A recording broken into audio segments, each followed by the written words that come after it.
ولولا دفع الله الناس بعضهم ببعض لهدمت صوامع وبيع وصلوات ومساجد يذكر فيها اسم الله كثيرا ولا ينصرن الله من ينصره ان الله لقوي عزيز.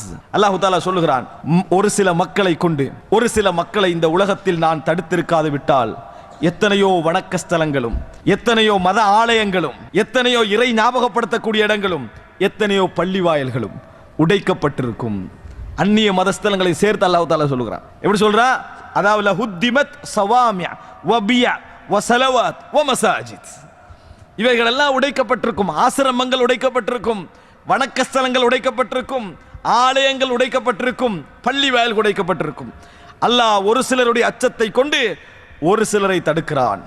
ஒரு சிலருடைய அச்சத்தை கொண்டு தமிழீழ விடுதலை புலிகள் என்று அழைக்கப்படக்கூடியவர்களை கொண்டு அல்லாஹ் தஆலா அவர்களுக்கும் பௌத்தர்களுக்கும் நடந்த பிரச்சனையை கொண்டு முஸ்லிம்களை பாதுகாத்து வைத்துக் கொண்டிருக்கிறார்.